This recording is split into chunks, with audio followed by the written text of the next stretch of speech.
ومن سيئات أعمالنا من يهده الله فلا مضل له ومن يضلله فلا هادي له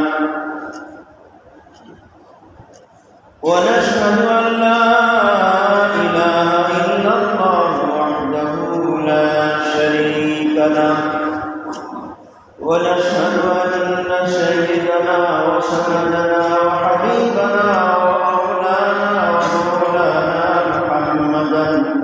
عبده ورسوله الذي أرسله بالحق إلى الخلق بشيرا ونذيرا وداعيا إلى الله بإذنه وسراجا وقمرا منيرا أما بعد فأعوذ بالله من الشيطان الرجيم بسم الله الرحمن الرحيم يا أيها الذين آمنوا اتقوا الله وكونوا مع الصادقين وقال رسول الله صلى الله عليه وسلم تركت فيكم أمرين لم تضلوا ما تمسكتم بهما كتاب الله وسنة رسوله وقال رسول الله صلى الله عليه وسلم المرء على دين خليله فلينظر أحدكم من يخالل حضرت علماء کرام মুরব্বিয়ান ইকরাম অত্র এলাকার বিভিন্ন অঞ্চল থেকে আগত আল্লাহ রাসূলের আশিকিন ও বিভিন্ন মাদ্রাসা থেকে আগত আমার নূরের শাসন আজিজ কারাম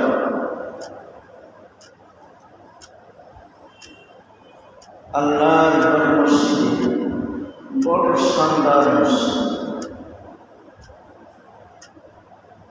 কিন্তু আমাদের ঈমানকে শানদার বানাইতে হবে, আমাদের আমলকে জানদার বানাইতে হবে। তাহলে কামিয়াবি। শানদার মসজিদ হলো আমাদের ঈমানকে শানদার করলাম না, আমলকে জানদার করলাম না, তাহলে মসজিদ শানদার হয়ে করলাম। সাহাবায়ে কেরামের যুগে যে মসজিদ ছিল, যে মসজিদে এরকম পাকা টাইলস ইত্যাদি ছিল, সিলেকশন বাড়ি বিল্ডিং নির্মাণের সময় সিলেকশন বাড়ি দিয়েছে, মোটা মোটা বাড়ি। মসজিদে নববীতে ওইরকম বাড়ির মতো ছিল, তারপরেই চিন্তা করতে মুসাফিরা। উপরে ছাদ এরকম ছিল না, পানি হলে ভিজলে। মসজিদ এরকম সুন্দর শানদার পাকা ছিল না, কিন্তু সাহাবায়ে কেরামের ঈমান ছিল শানদার এবং পাকা ঈমান। আমল জানদার ছিল, ঈমান আমলের সাথে সম্পর্ক ছিল। ঈমান আমলের মধ্যে কঠিনভাবে সম্পর্ক ছিল, সংযোগ ছিল। মেরে মহতরম দোস্তর বুজুর্গ, আমলি জিন্দেগি যদি না আসে, অনেক বড় মুহাদ্দিস, অনেক বড় মুফাসসির কোরআন, আল্লাহর তার কোনো গ্রহণযোগ্যতা নাই। আমরা তো হলাম সাধারণ মানুষ, আমাদের তো গুনার বাইরে। বড় বড় উলামায়ে কেরামের কথা বলছি, তাদের জীবনে আমল নাই, মূল্যায়ন নেই। আর আমরা আলেম না, তারা তো আলেম এলিম হাসিল করেছে। এলিম হাসিল করা এটা অনেক বড় জিনিস। من كان في طلب العلم فكانت الجنة في طلبه। যে ইলমের দিন তালাশ করে জান্নাত তারে তালাশ করে। ইলম যে তালাশ করতে বের হয়, ইলম অন্বেষণ করতে, ইলম হাসিল করতে বাড়ি থেকে বের হয়, জান্নাত তার তালাশে থাকে। আলিম হয়েছে, বড় অনেক কিছু অর্জন করেছে, তবে ইলমের সাথে আমলের সম্পর্ক থাকলে, ইলমের সাথে আমলের সম্পর্ক থাকলে তার ইমানটা এরকম শানদার ইমান হবে। সাহাবা ইকরাম যখন ছিলেন তাদের প্রতিযোগিতা ছিল আমলের মধ্যে, আমলের প্রতিযোগিতা, আমলের প্রতিযোগিতা। মুহতারাম দোস্ত বুজুর্গ, সাহাবায়ে কেরাম অপেক্ষা করতেন না রাসূল পাক সাল্লাল্লাহু আলাইহি ওয়াসাল্লাম আদেশ করবেন, বরং সাহাবায়ে কেরাম দেখতেন কোন কামল করলে আমার নবী খুশি হয়। রাসূল পাক সাল্লাল্লাহু আলাইহি ওয়াসাল্লামের ইশারা ইঙ্গিতের পরে চলতেন। আর আখিরাতের লাইনে একটু কম পড়লে তাদের মনটা কেঁদে ওঠে। আর আমাদের দুনিয়ার একটু কম পড়লে আমরা সহ্য করতে পারি না। কত দোয়া করে, ব্যবসার অবস্থা ভালো না, বাড়ির খানা দানাও তেমন ভালো না, কত চেষ্টা তদবির করি, কত ঈশ্বরের কাছে তদবির নিয়ে আসি ব্যবসার উন্নতির জন্যে, মনটা দিশেহারা। কিন্তু সাহাবায়ে কেরাম তাদের দুনিয়ার লাইনে কমই হলে, অর্থ সম্পদ একটু কম হলে তারা কখনো বিচলিত হইতেন না। এমনকি অর্থ সম্পদ কিছুই নাই, তবু সাহাবায়ে কেরাম তাদের দিনের মধ্যে শান্তি আছে। তারা তালাশ করতেন মাওলাকে কেমন করে পাওয়া যাবে, আল্লাহকে কেমন করে পাওয়া যাবে। ভাই আমার, বাজারে রং বিক্রয়ের রং আল্লাহ, আমরা হলাম মানুষ, ইনসান। দুনিয়াতে ইনসান আসছে, মানুষ আসছে। এটা কোন মানুষ? ডিকশনারির শব্দগত মানুষ। দুটা চোখ আছে, দুটা কান আছে, দুটা হাত আছে, দুটা পা আছে, একটা মাথা আছে, একটা মুখ আছে, বলে মানুষ। কিন্তু কামের ইমানওয়ালা মানুষ, কামের পরিপূর্ণ মানুষ, এইটা হইতে গেলে তার জন্য আলাদা জায়গা আছে। হাকিমুল উম্মাহ থানভী রাহমাতুল্লাহ আলাইহি বলেন, কেউ যদি বুজুর্গ হতে চায় তো অন্য জায়গায় চলে যায়, আর যদি ইনসান বলতে চায়, মানুষ হতে চায়, তো সেদিন আমার কাছে আসে। কামেল ঈমানওয়ালা প্রকৃত মানুষ কাকে বলে? যে মানুষের মধ্যে ঈমান আছে, আমল জিন্দেগি আছে, নবীওয়ালা আখলাক আছে, নবীর সুন্নাত রঙে তার ভিতর আছে, নবীর সুন্নাত রঙে রঙিন, নবীর আখলাকের দ্বারা সুসজ্জিত, বন্দেগীর দ্বারা জীবনকে গড়েছে। ঈমানের অবস্থা সবসময় মালিকের সাথে সম্পর্ক। তো ভাইরা, যদি ওই রকম ইনসান বলতে চাই, ইনসান বলার জায়গা, ইনসান হওয়ার জায়গা আলাদা। যেমন শিক্ষা দীক্ষা, তালিম ও তরবিয়া, মাদ্রাসায় বলে তালিম ও তরবিয়া, বাংলা বলে শিক্ষা দীক্ষা। এই তালিম ও তরবিয়ার শিক্ষা দীক্ষায় দুটো একসাথে ব্যবহার হয় বেশি। এর মধ্যে কি এটা একসাথে ব্যবহার হয়।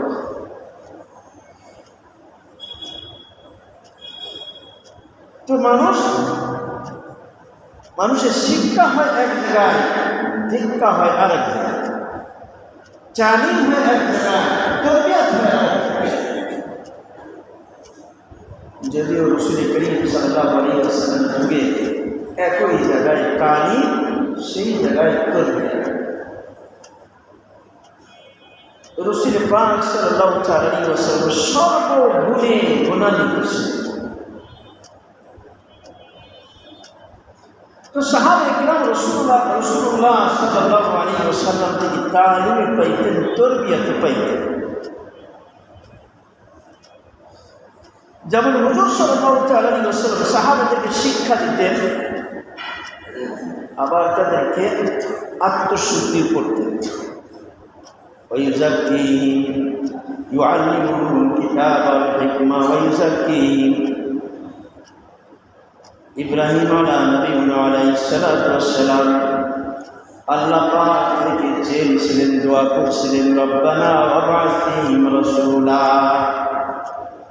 যখন বাইতুল্লাহ নির্মাণ করলেন, বাইতুল্লাহ নির্মাণ করার পরে বাপ বেটা, বাপ ছেলে উভয় মিলে বাইতুল্লাহ নির্মাণ করলেন। বাইতুল্লাহ কাবা নির্মাণ করার পরে মালিকের কাছে দোয়া করেন, রব্বানা তাকাব্বাল মিন্না ইন্নাকা আনতাস সামিউল আলিম। আল্লাহ, তুমি ভালো করে জানো, তুমি এটা কবুল করে নাও। তোমার ঘর নির্মাণ করেছি। ঘর নির্মাণ হয়ে যাওয়ার পরে ঠিকাদার হিসাব করে, অঙ্ক করে বলে, আপনি এত টাকা পাবেন, দিন পাবেন। সারাদিন কাজ করে রাজমিস্ত্রি বিকালবেলায় বলে পাওনা দিন।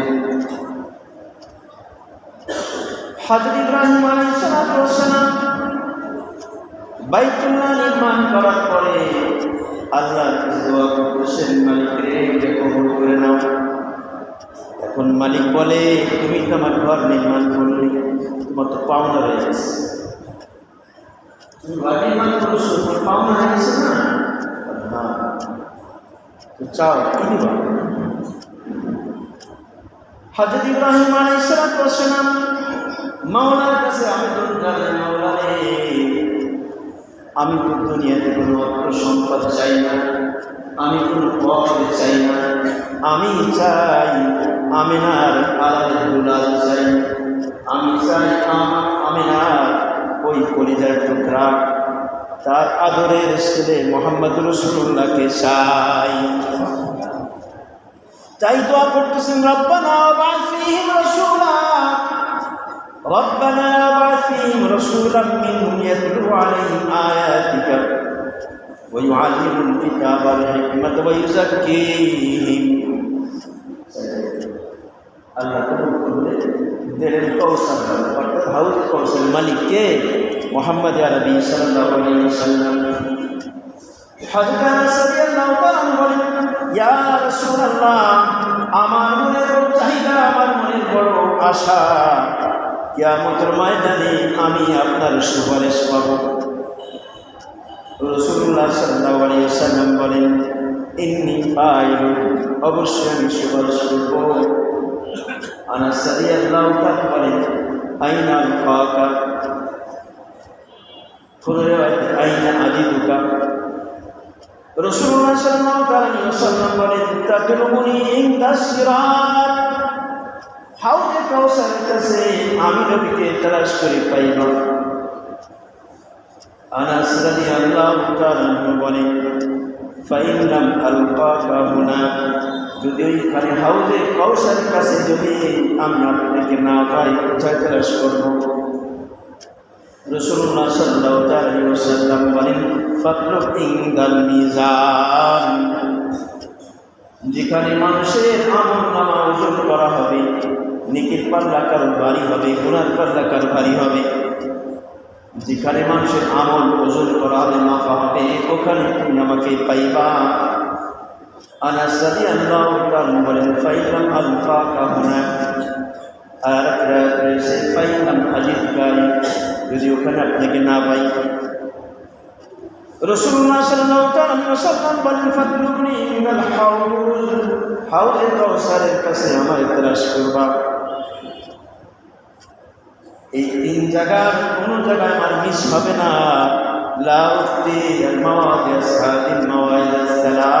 এই তিন জায়গায় ভুল হবে না, তিন জায়গার যে কোনো এক জায়গায় আমাকে পাইবা। তো রাসূল করিম সাল্লাল্লাহু আলাইহি ওয়াসাল্লাম দুনিয়াতে আমাদের জন্য কি না কি করে গেছে, এই রাসূলের জন্যই তো চেয়েছিলেন হযরত ইব্রাহিম আলাইহিস সালাম, যে আল্লাহ আমার ছেলে ইসমাঈল এর বংশধর মধ্যে রাসূলুল্লাহ মিন। তো সাহাবা ইকরাম রাসূল পাক সাল্লাল্লাহু আলাইহি ওয়াসাল্লামের কাছ থেকেই, তাদের থেকেই তালিম, নবীদের থেকে তালিম, তারবিয়া দুটোই পাইতেন, যা আল্লাহ কোরআনে বলতেছে। রাসূলুল্লাহ সাল্লাল্লাহু আলাইহি ওয়াসাল্লাম সাহাবা ইকরাম শিখাইতেন, ইয়ালিমুল কিতাব ওয়াল হিকমা ওয়া ইউযাক্কিহিম, আত্মশুদ্ধি করতেন, ইউতাহিরু কুলুবা সাহাবাতি আন ইশতিগালি বিগাইরিল্লাহ। রাসূলুল্লাহ সাল্লাল্লাহু আলাইহি ওয়াসাল্লাম সাহাবা ইকরাম দিল পাক করতেন। তো হাকিমুল মাথানি বলে, কারণ ইনসান হতে মনে চায়, মানুষ হতে মনে চায়, তো আমার কাছে আসো। আমি ইনসান দেখেছি, মানুষ দেখেছি, মানুষ কেমন করে হয়। আমাদের বুজুর্গদের দিন সব মানুষ ছিলেন। কাসেম নানতুবি রহমাতুল্লাহ আলাইহি দারুল উলুম দেওবন্দের যিনি প্রতিষ্ঠাতা, দারুল উলুম দেওবন্দের নাম শুনছেন আপনারা? এটা থানা, দামোদর থানা, ওটা থানা। তাম দুনিয়াতে অনেক দেশ থেকেও সে বেশি পড়ছে, অনেক দেশের মানুষের নাম দেওয়া নেই, দেওবন্দের নাম। এই দেওবন্দ প্রতিষ্ঠা করেছেন কে? অনেক বড় এক আল্লাহ আশিক, আল্লাহর পাগল কাসেম নানতুবি রাহমাতুল্লাহ আলাইহি। যেমন ছিল তার জিন্দেগির মধ্যে রাসূলের ইত্তেবা, যেমন ছিল তার প্রতি আল্লাহকে মহব্বত, ভালোবাসা, এত বড় আস্থা ছিল আল্লাহর পরে যে তিনি দারুল দেওবন্দ মাদ্রাসা প্রতিষ্ঠা করেছেন। দারুল উলুম ডালিম গাছের নিচে প্রথম উস্তাদ, প্রথম ছাত্র, উস্তাদের নাম মাহমুদ, ছাত্রের নাম মাহমুদুল হাসান।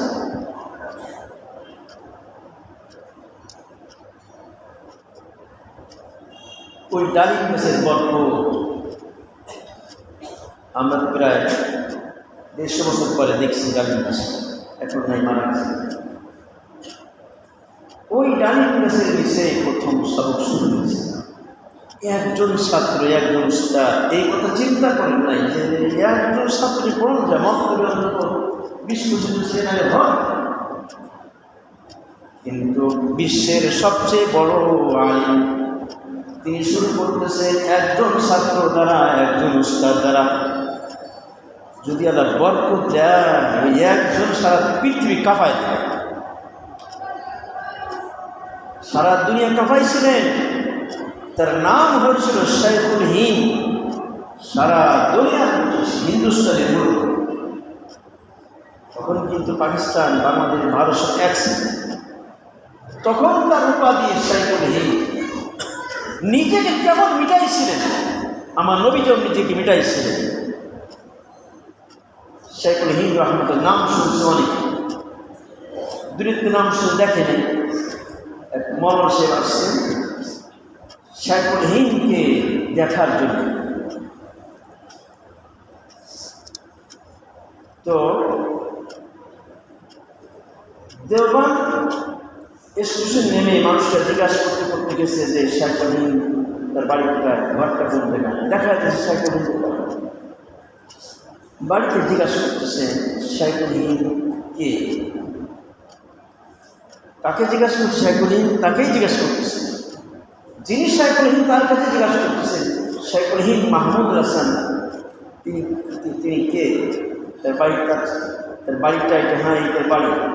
তো আমি ওনার সাথে আসছি সাক্ষাৎ করার জন্যে। তো শাইখুল হিন্দ পরিচয় দিচ্ছেন না, বলছে বসে সাক্ষাৎ হয়ে যাবে। পানি দিচ্ছেন, মেহমানদেরকে বসে খাবার দিচ্ছেন। তো লোকটা বলতেছে আমি তো আসছি শাইখুল হিন্দ মাহমুদুল হাসানের সাথে মোলাকাত করার জন্য, সাক্ষাতের জন্য। তিনি বলছেন সাক্ষাৎ হয়ে যাবে। এরকম বারবার জিজ্ঞাসা করতেছে, আর বারবার হয়ে যাবে, দেরি হইতেছে, রাগ করতেছে। আমি বলতেছি শাইখুল হিন্দের সাথে দেখা করবো, আচ্ছা তুমি কোনো খেয়াল করতেছো না। মেহমানদের চলতেছে, এক পর্যায়ে করতেছে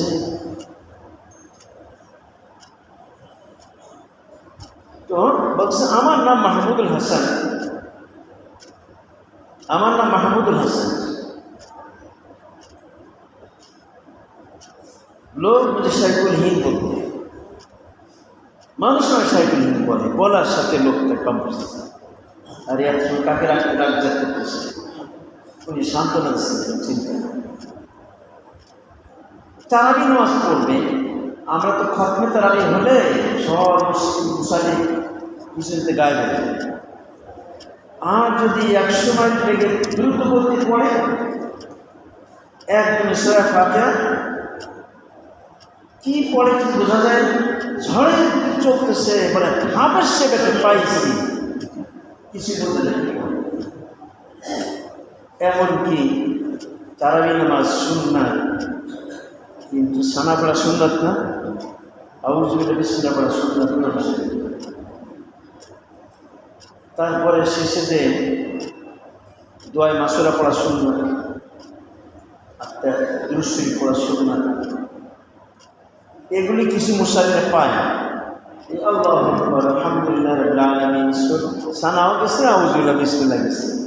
শেষে কোনো আত্মীয়কে পড়তে পারে, দুরূদ আর সানা দোয়া মাসুরা করে পড়তে পারে। আসসালামু আলাইকুম ওয়া রাহমাতুল্লাহ, আসসালামু আলাইকুম ওয়া রাহমাতুল্লাহ, আল্লাহু আকবার, উঠেও পারে না। তো এক সুন্নাত জিন্দা করতে যে কত করে সুন্নাত কত নষ্ট হয়ে যায়, এটা অনেক তারা। শাইখুল হিন্দ রাহমাতুল্লাহ আলাইহি হাফেজ সাহেবের পিছনে তারাবি নামাজ পড়বেন, 20 রাকাত তারাবি পড়বেন। এই 20 রাকাত তারাবি পড়ার পরে একটু বিশ্রামের পরে আবার হাফেজ সাহেবের পিছনে তাহাজ্জুদের নামাজ শুরু করবেন। একবার সেহরি খাওয়া পর্যন্ত, অল্প সময় বাকি আছে সেহরি খাওয়া। শাইখুল হিন্দ রাহমাতুল্লাহ আলাইহি নফল নামাজ দাঁড়াইতে দীর্ঘ সময় নফল নামাজ পড়তেন। একবার পা মোবারক ফুলে ফেটে রক্ত বের গেছে, এত দাঁড়াতে আছে। আমাদের যে মশায় কামড় দেয়, এমন জোরে থাবা মারি মনে মসজিদ কাজে। আর শাইখুল হিন্দ রাহমাতুল্লাহ আলাইহি পা ফুলে ফেটে রক্ত বেরো যাইতেছে, কোনো খবর নাই। মালিকের সাথে কথা বলতেছে, মালিকের সাথে কথা বলে, কোনো খবর নাই এতে কী হইতেছে। ভাইয়ের আমার, শাইখুল হিন্দ রাহমাতুল্লাহ যখন পরে দেখছেন পা ফেটে রক্ত বেরিয়েছে, আলহামদুলিল্লাহ নবীর একটা সুন্নাত জিন্দা হয়েছে, আলহামদুলিল্লাহ সুন্নাত জিন্দা হয়েছে।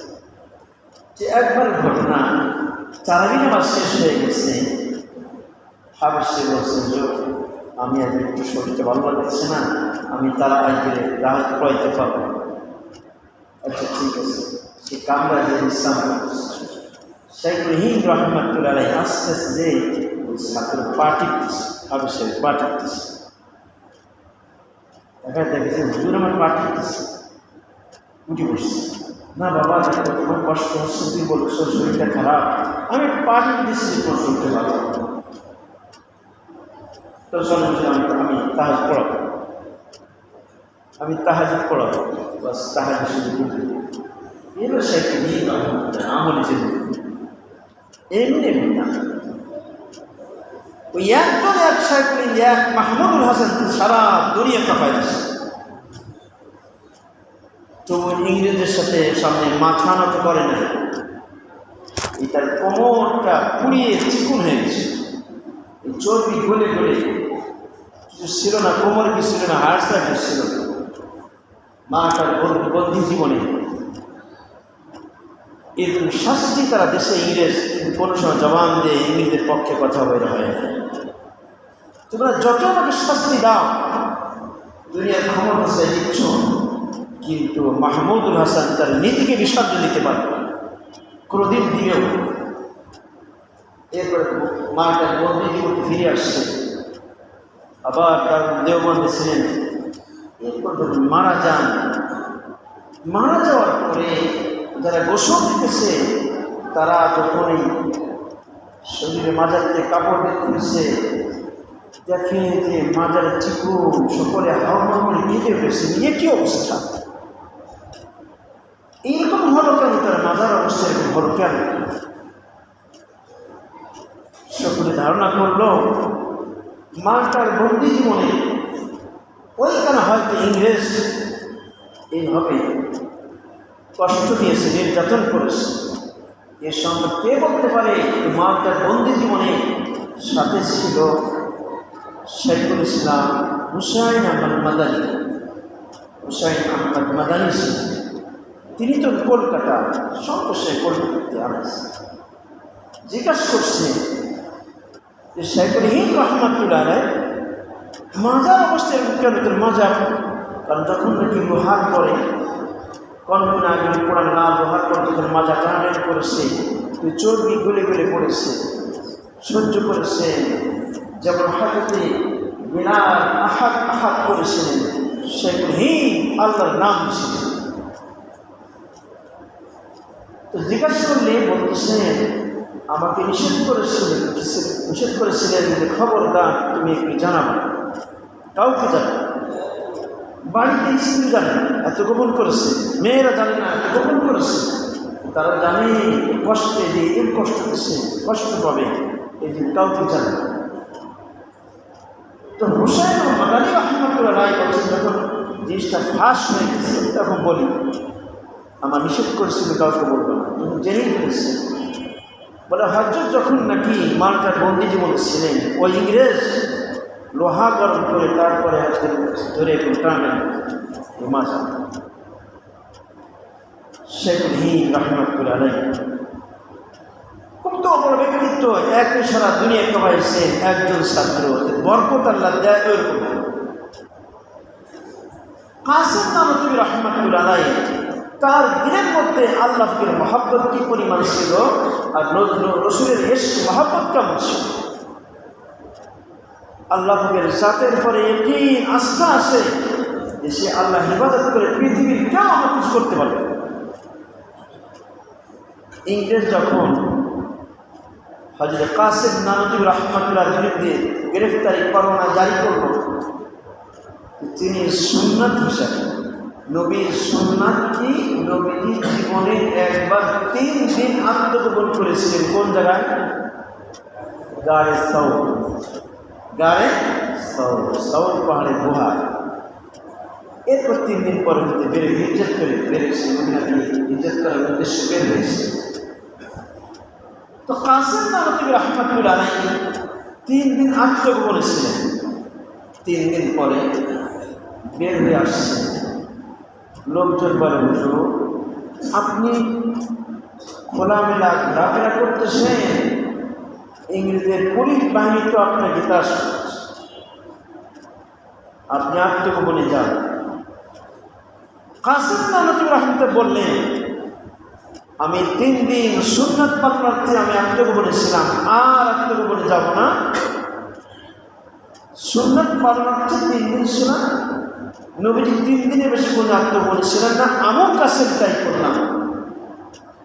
নবীজির সুন্নতের পর চলার কারণে কত তাস করেছে পুলিশ বাহিনী, কোনোদিন তাকে ধরতে পারবে, বুঝতে পারেন। তো আমাদের আকাবের এরকম ছিলেন, তাদের জীবনটা আমলের সাথে আমলের দ্বারা নবীর সুন্নতের দ্বারা সাজানো ছিল। এই জন্য ভাইয়েরা আমল, আমার জীবনের মধ্যে আমলটা অবিচ্ছেদ্য অংশ হয়ে যাবে, যে আমলই জিন্দেগি, আমলই জিন্দেগি। এটা হয় না যতক্ষণ পর্যন্ত আমল ওলাদের সাথে আমি সঙ্গ না দিই। তো হযরতে থানভী রাহমাতুল্লাহ বলেন, ইনসান বলতে চাও তো আমার কাছে আসো, আমি ইনসান দেখেছি। আমাদের আকারের দিন, বুজুর্গের দিন, তারা সব ইনসান ছিলেন, প্রকৃত মানুষ ছিলেন। মানুষ স্বভাবগত, জন্মগত মানুষের মধ্যে পশুত্ব এবং খায়েশে নফসানি প্রবল, বিজয়ী, কিন্তু ভালো গুণগুলি এগুলি তার মধ্যে থাকে না। কুরবানি করে, মুজাহাদা করে, এর জিকির, তেলাওয়াত, ইবাদত বন্দি করে, ওই নফসকে পরাস্ত করে, রূহকে শক্তিশালী করে বিজয়ী হতে হয়।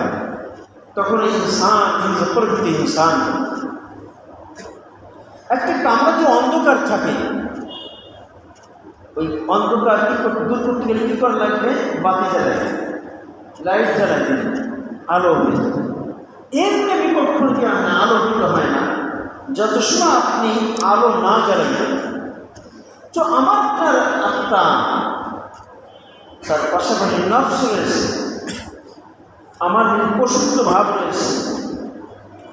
সাহাবে কেরামের পশুর জীবন ছিল। সাহাবী হওয়ার আগে অমানুষ, অভদ্র, অসভ্য মানুষ ছিলেন, কিন্তু মুহাম্মদ আরবি সাল্লাল্লাহু আলাইহি ওয়াসাল্লাম সোহবতের বরকতে এই মানুষগুলি সোনার মানুষ হয়ে গেছে। এই মানুষ, ওই যুগটাকে সোনার যুগ বলা হয়, রাসূলের সংস্পর্শে যাওয়াটা। তো মানুষ শিক্ষা পায় এক জায়গায়, দীক্ষা পায় আর এক জায়গায়, তালিম এক জায়গায়, তরবিয়ত আর এক জায়গায়। তালিম হয় মাদ্রাসায়, তরবিয়ত হয় খানকাতে, আল্লাহওয়াদের মাহফিলে, আল্লাহওয়াদের মজলিস, আল্লাহওয়াদের সংস্পর্শে। এই জন্য মেরে মহতাম দোস্ত বুজুর্গ, এক দুটো রং, আরেকটা রঙের ব্যবসায়ী, আরেকটা হলো রং মিস্ত্রি। তাহলে রঙের দোকানে রং পাওয়া যায়। এই রং যারা করে রং মিস্ত্রি বলে। রং বিক্রি করে একজন, রং করে আর এই কাপড়ে রং করে, রং করে মিস্ত্রি আলাদা। তার জন্যে তার পারিশ্রমিক অনেক বেশি। আবার ডিজাইনার যারা আছে ওদের পারিশ্রমিক আরও বেশি। ইঞ্জিনিয়ার কোন ডিজাইন করলে এই কাপড়টা এই বাজার মার্কেটে, বাজার মার্কেট পাইবে, তাদের গবেষণা ওঠেই, গবেষণা করে করে নূতন ডিজাইন। তো মহতরম দর্শক বুজুর্গ, আল্লাহ পাক আমাদেরকে ঈমানের রঙে রঙিন করেছে। আল্লাহ সবচেয়ে বড় রং দ্বারা সাজাইতে পারে, ঈমান আমাদের রং দ্বারা। এই যে কোরআনে আছে, আল্লাহ পাক বলেন, সিবগাতাল্লাহ ওয়া মান আহসানু মিনাল্লাহি সিবগা। আল্লাহর মধ্যে রং কে করতে পারে? আল্লাহ যদি কাউকে, যদি আল্লাহ বলেন যে আমি আপন বানাই, ওরে আমলওয়ালা বানাই, ওরে আখলাকওয়ালা বানাই, ওরে ইখলাসওয়ালা বানাই, আখিরাতমুখী করবো, আমার আশিক বানাইব, পৃথিবীর কোনো শক্তি নাই তাকে ফিরে রাখা, কোন শক্তি টান দিন, আল্লাহ রহমত দিন, টান দিন। তো ভাইয়ের আমার, আল্লাহ পাক রং দিয়েছেন, সে রংটা কি? কোরআন হাদিস। কোরআন হাদিসের রং, যার মধ্যে ইলম আমল সবর মধ্যে ঝুলে গেছে। এই কোরআন হাদিস আর ওলামায়ে কেরাম হলে রঙের ব্যবসায়ী। ওলামায়ে কেরামের কাছে রং পাওয়া যায়, কোরআন হাদিস পাওয়া যায়। মুহাম্মদ আরবি সাল্লাল্লাহু আলাইহি ওয়াসাল্লাম বলেন, তারাকতু ফীকুম আমরাইন লান তাদিল্লু মা তামাসসাকতুম বিহিমা। আমি তোমাদের মাঝে দুইটা জিনিস রেখে যাচ্ছি, এই দুইটা জিনিসকে যত পর্যন্ত তোমরা মজবুত করে আঁকড়ে ধরবা, লান তাযিল্লু মা তামাসসাকতুম বিহিমা, তাহলে তোমরা পথ হারা হবে না, পথভ্রষ্ট হবে না। সেই দুইটা জিনিস হলো কিতাব আল্লাহ, সুন্নাত রাসূলি। একটা আল্লাহর কালাম কোরআন কারীম, আর একটা হলো নবীজির সুন্নাত। হাদিস নাকি কি বলছেন? সুন্নাত রাসূলি। নবীজি কথা বলেন নাই, একটা কিতাব আল্লাহ, একটা হাদিসের রাসূল, তা বলে সুন্নাত রাসূলি। হাদিস আর রাসূল বলে নাই, কারণ সব হাদিসের পরে আমল করা যায় না। সব হাদিসের পরে আমল করা যায়, কিন্তু সব সুন্নাতের আমল করা যায়। এই জন্য সুন্নাতের সংজ্ঞাই দিয়েছেন আর তরিকাতুল মাসলুকাতুল মারদিয়া, যে তরিকা, যে পদ্ধতি আল্লাহ রাসূলের কাছে পছন্দনীয়, তারপরে চলা যায়, ওইটাকে বলে সুন্নাত। আর যে হাদিস পর আমল করা যায় না, ওটা হাদিসও বলে। অর্থাৎ সব হাদিসকে সুন্নাত বলে, সব হাদিসকে হাদিস বলে, সব হাদিসকে সুন্নাত বলে না। সুন্নাত আমলযোগ্য, আর হাদিস সবগুলিকে বলে। তো রাসূল পাক সাল্লাল্লাহু আলাইহি ওয়াসাল্লাম বলেন যে সুন্নাত রেখে যাইতেছি, রাসূলের সুন্নাত। এই দুইটা হলো রং। এই দুইটা দেশে রঙে রঙিন করবেন তারা, তার লোক রং মিস্ত্রি আলাদা। ওলামায়ে কেরাম হলো রঙের ব্যবসায়ী, তাদের কাছে পাওয়া যায়। হাদিস কোথায় পাওয়া যায়? মুহাদ্দিসের কাছে, ফিকহ মাসলা কার কাছে, ফকির কাছে, তাফসীর কার কাছে, মুফাসসিরের কাছে। কিন্তু মেরে মহতারাম দোস্ত বুজুর্গ, এই রং যে করবে, কোরআন হাদিসের রঙে রঙিন বানাবে আমাকে, কে? আর একজন, সেটা হলো আহলুল্লাহ। আল্লাহওয়ালারা কোরআন হাদিসের রঙে রঙিন করে। সাহাবায়ে কেরাম এমন আমলওয়ালা কখন হলেন? মুহাম্মদ আরবি সাল্লাল্লাহু আলাইহি ওয়াসাল্লামের সংস্পর্শে যখন গেলেন, রাসূল পাক সাল্লাল্লাহু আলাইহি ওয়াসাল্লামের দিলের মধ্যে আল্লাহ পাকের প্রতি আস্থা, আল্লাহর মহব্বত, আখিরাতের ফিকির, ইখলাস, তাওয়াক্কুল, এগুলি সব নবীজির দিলের মধ্যে আসে। এগুলি ট্রান্সফার করে দিয়েছেন সাহাবায়ে কেরামের দিলের মধ্যে। তাই মুহাম্মদ আরবি সাল্লাল্লাহু আলাইহি ওয়াসাল্লাম বলেন, মা সাব্বাল্লাহু ফি সাদরি ইল্লা সাবাবতু ফি সাদরি আবি বকর। আল্লাহ রাব্বুল আলামিন আরশ-ওয়ালা মাওলা আমার দিলের মধ্যে যা কিছু ঢেলে দিয়েছেন, ইখলাস, তাওয়াক্কুল, আল্লাহ, তাকওয়া, পরহেজগারি, আল্লাহর মহব্বত, আখিরাতের ফিকির, যা আল্লাহ আমার দিলের মধ্যে দিয়েছে, আমি ওগুলি আবু বকরের দিলের মধ্যে ঢেলে দিয়েছি। এই জন্য আবু বকর সিদ্দিক রাদিয়াল্লাহু তাআলা দিনের মামলা বানিয়েছে। তো ভাইয়ের আমার, আমলি জিন্দেগি পাবো কোথায়? আল্লাহওয়ালাদের মজলিসে না গেলে আমলি জিন্দেগি পাওয়া যায় না। চার মাযহাবের ইমাম, শ্রেষ্ঠ ইমাম ইমামে আবু হানিফা রাহমাতুল্লাহ আলাইহি। অনেকে আছে ইমামদের নাম শুনতে পারে, হাদিস ববন্দারা ঘুরে বেড়ায়, নাম দে আহলে হাদিস। আচ্ছা, একটা যদি ফেরিওয়ালা বলা এলি পার ডাক্তার, তাহলে কি বলবো? পাগল, পাপনা, পাগলা করে ঘুরে মাথা ঠিক। তো যে হাদিসের তর্জমানি বগল তুমি ঘুরে বেড়ায় না, বলে আমি আহলে হাদিস।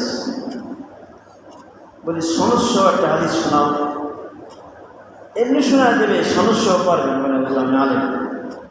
তর্জমা করো, অনুবাদ করো, আমি আলেম। কিন্তু বুখারী শরীফের অনুবাদ বগলে ঘুরে বেড়ায়, ফেরি ঘুরে বেড়ায়। এদের ইমামদের কথা শুনলে গা জ্বলে, মানে ইমামদের দরকার। মাযহাব কেন মানতে? মাযহাব ছাড়া ইমাম ছাড়া যদি হাদিসের আমল করা যায়, এটিকে আপনি বিশ্বাস করেন? ইমাম ছাড়া হাদিসের পরিপূর্ণ আমল সম্ভব না, এটিকে আপনার মানেন? আচ্ছা উদাহরণ বুঝাই না, যাতে সহজ হবে। একটা উদাহরণ দিই, হাত তুলতে হবে, হাদিসে কি আছে? বুখারীতে আছে ইলামান কাবাই, 2 কাপ পর্যন্ত হাত উঠানো। মুসলিম শরীফে আছে ইলা উজুনাই, কান প্রতি পর্যন্ত। মুসলিম শরীফে আরেকটা আছে ইলা ফুরুর উজুনাই, কানের উপর পর্যন্ত। তো হাত তোলা 3 রকম। আরেক রকম আছে বুক পর্যন্ত, তো মেয়েদের জন্য ওনারা বাদ দিলাম, ওটা তোরা বলে এই জন্য ওটা বাদ দিলাম, তো মেয়েরা পর্যন্ত। তাহলে বুখারীতে আছে কাপ পর্যন্ত, মুসলিমের কানের নদী পর্যন্ত, কানের উপর পর্যন্ত। তিনটা হাদিস একই মান, তিনটাই সহিহ হাদিস। কোনো হাদিস দুর্বল, কোনো শক্তির তা না, তিনটাই শক্তিশালী হাদিস। এখন আমি হাত বাঁধলাম, এখানে কাজ করতে হাত বাঁধলাম, 3টে হাদিসের একটা করে আমল করলাম, সারলাম 2টা। বেশি আমল করলাম না সারলাম বেশি? কথা বুঝাইতে পারতেছি আমি? হাদিস 3টা, কাজ পর্যন্ত হবে, কান পর্যন্ত, কাজ পর্যন্ত। আমি শুধু কাজ পর্যন্ত উঠাই, এই পাশেরটা এই দুটো আমি বাদ পড়ে গেল, 3টা আমি দূরে গেল বাদ। তারপরে আমি আহলাদ বলতে পারি, তাহলে কী করতে পারবেন? হাদিস তো সাহা যাবে না, যাবো কই? যারা হাদিসের সমন্বয় করতে পারে, যারা হাদিসের সমন্বয় করতে পারে, যারা হাদিসের ব্যাখ্যা দিতে পারে, তাদের কাছে। ওষুধের ব্যাখ্যা দেবে কি? ওষুধের দোকানদার একটা, যারা ওষুধ দোকানদার, ফার্মেসির দোকানদার, মেডিকেল যে দোকান করছে, ওষুধ বিক্রি করতেছে, 1000 টাকা ওষুধ দোকানে, লাখ লাখ টাকা ওষুধ আছে। তো ওষুধের ব্যাখ্যা কি দোকানদার দেবে না দেবে? কোন রোগীকে দিতে হবে, কোন রোগী কোন ওষুধ দিতে হবে, এটাকে ওষুধের দোকানদার দেবে না ডাক্তার দিবে? বলেন।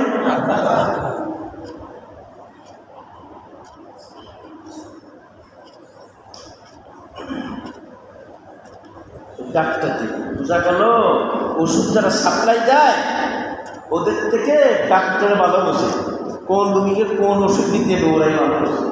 বরং ওষুধ বিক্রি করতে গেলে তার এমনি ডাক্তার প্রেসক্রিপশন ছাড়া ওষুধ বিক্রি করতে না, প্রেসক্রিপশন নিয়ে আসেন, ব্যবস্থা নিয়ে আসেন। আল্লাহ। তো ঠিক অনুরূপভাবে হাদিস সরবরাহ করেছে মুহাদ্দিসরা, ইমামে বুখারী, মুসলিম, তিরমিজি, আবু দাউদ, এসব বড় বড় মুহাদ্দিসরা নবীর হাদিসগুলি সব কালেকশন করে করে করে করে সব উম্মাহকে দিয়েছে, দোকান দিয়েছে।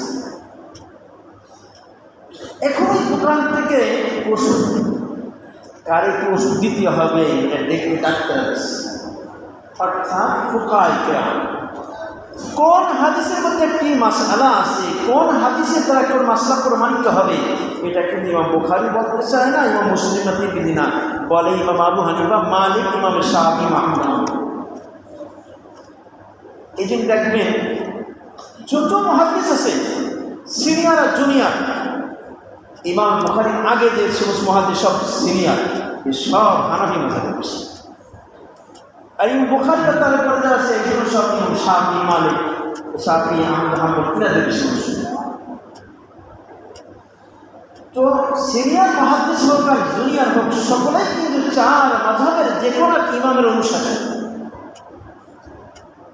বরং আজিব কথা হলো বুখারীর মধ্যে 22টা হাদিস এরকম আছে যে মাঝখানে মাত্র ব্যবধান 2। ইমাম বুখারী তাবে, তারপরে সাহাবী চলে গেছে, তবে তারপরে সাহাবী, মাঝকে 3, তাবে তবে তাবি, তাবি আর সাহাবী, মাঝকে 3 ব্যবধান মাত্র। এই 22 তবে 20টা সাহাবী।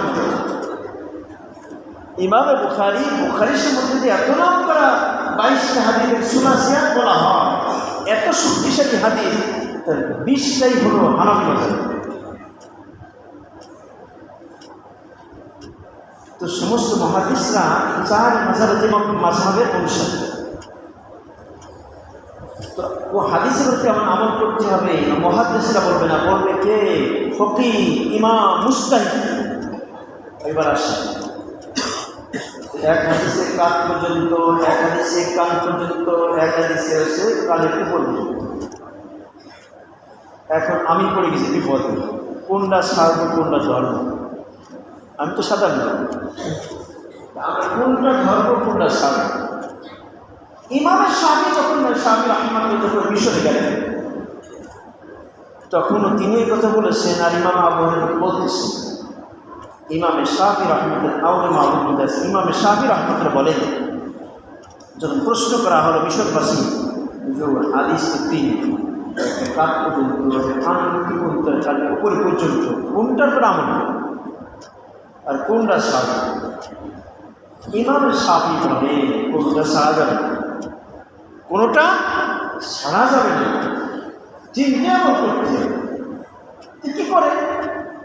বলে হাত এমনভাবে উঠাবা তিনিও হাদিসের আমল হয়ে এই হাতের তাল থাকবে কাঠ পর্যন্ত, এই বুড়া আমল থাকবে কারণ লক্ষ্য পর্যন্ত, আর মাঝখানে আমল থাকবে কালের উপর পর্যন্ত।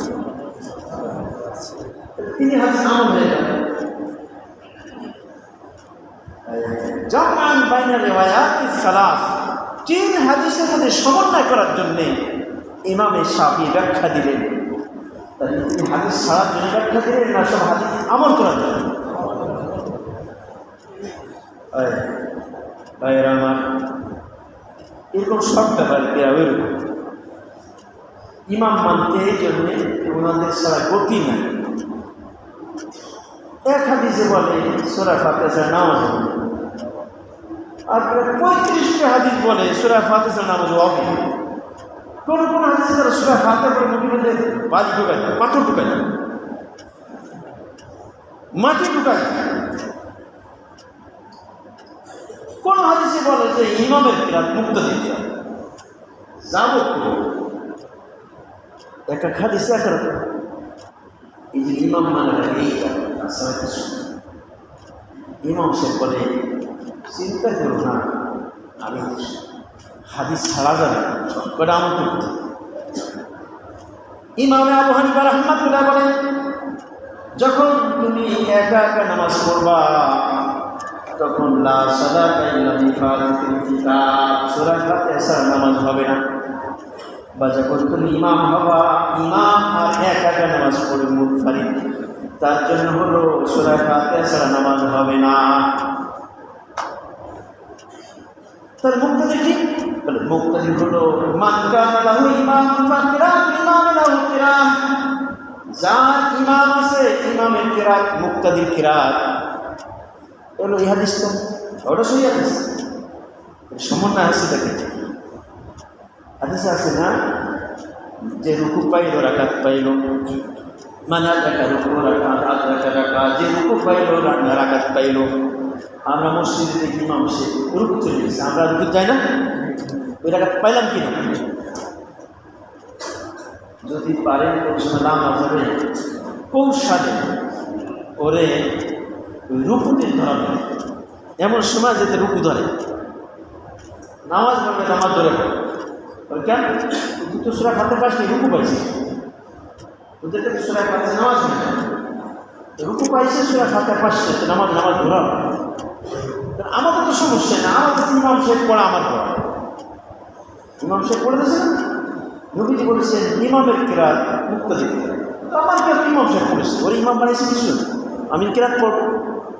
এখন প্রধানমন্ত্রীর কাছে আমার 10 জন যাই, 10 জন কথা বলা শুরু করি, কী বলবো? সব করে গেল কথা একজন বলে, প্রতিনিধি সবাই মিলে বলে কে কথা বলবে আমার, ওই সবাই বলে। তো আল্লাহর সঙ্গে কথা বলবো, কোরআনকে কালামুল্লাহ বলে, তাই না? কালামুল্লাহ বলে, তাওরাতকে কালামুল্লাহ বলে না, জবুরকে কালামুল্লাহ বলে না, ইনজিলকে কালামুল্লাহ বলে না। কালামুল্লাহ হলো কোরআনুল কারীম। কারণ হলো কোরআনের মধ্যে শব্দগুলি এটাও আল্লাহ, কিন্তু তাওরাতের মধ্যে জবুরের মধ্যে ইনজিলের মধ্যে ওই শব্দগুলি আল্লাহর না, ওরা নবীর থেকে নবী বানাইছেন। যেমন হাদিস ওটাও ওহী, কিন্তু হাদিসের শব্দগুলি আমার নবীর জবান থেকে বের হয়েছে, কিন্তু কোরআনের শব্দটা আল্লাহকে জাত থেকে বের হয়েছে। কথা বুঝাইতে পারছি ভাই?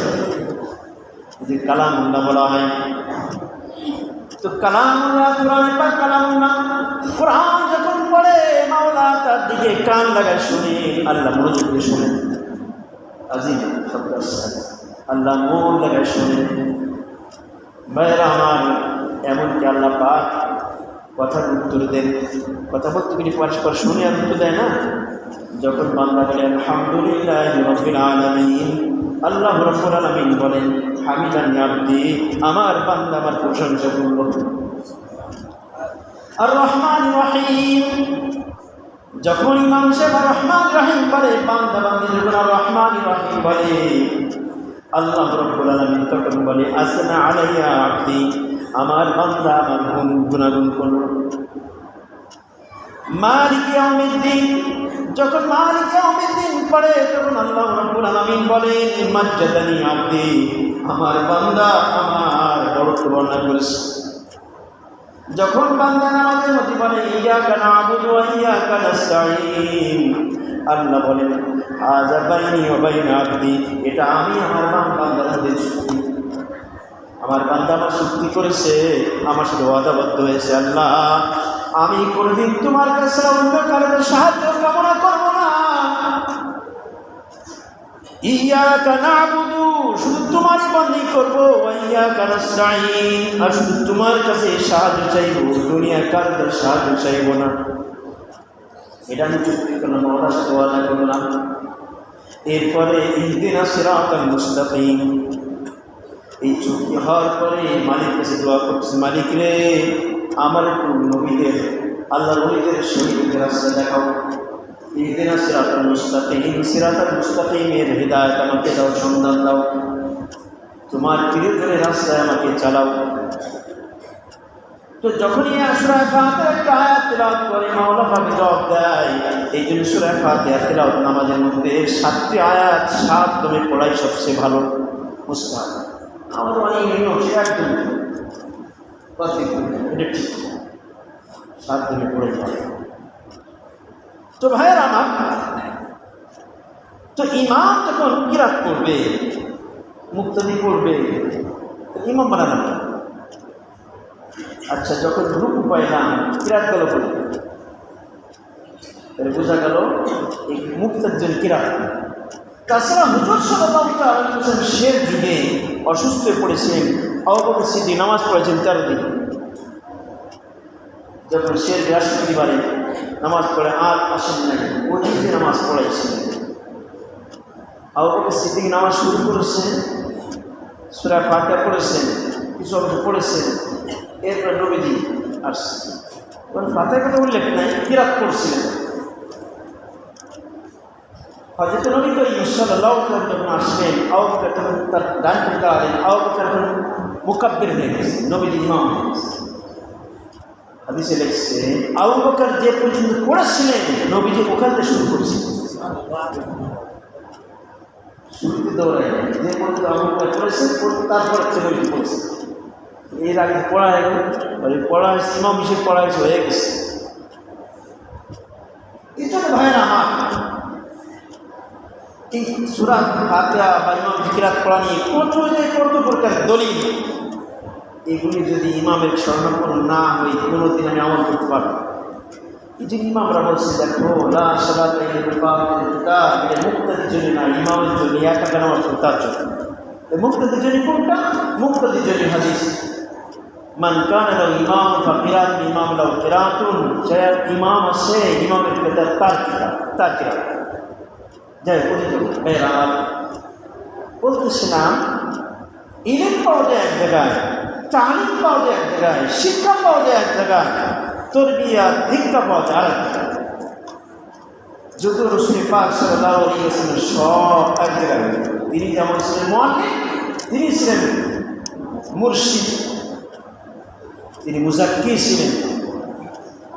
হুজুর সাল্লাল্লাহু আলাইহি ওয়াসাল্লাম একবার আসছে সাহাবী, তার নবীজির যে ব্যাটারি চার্জার মেশিন অনেক পাওয়ার,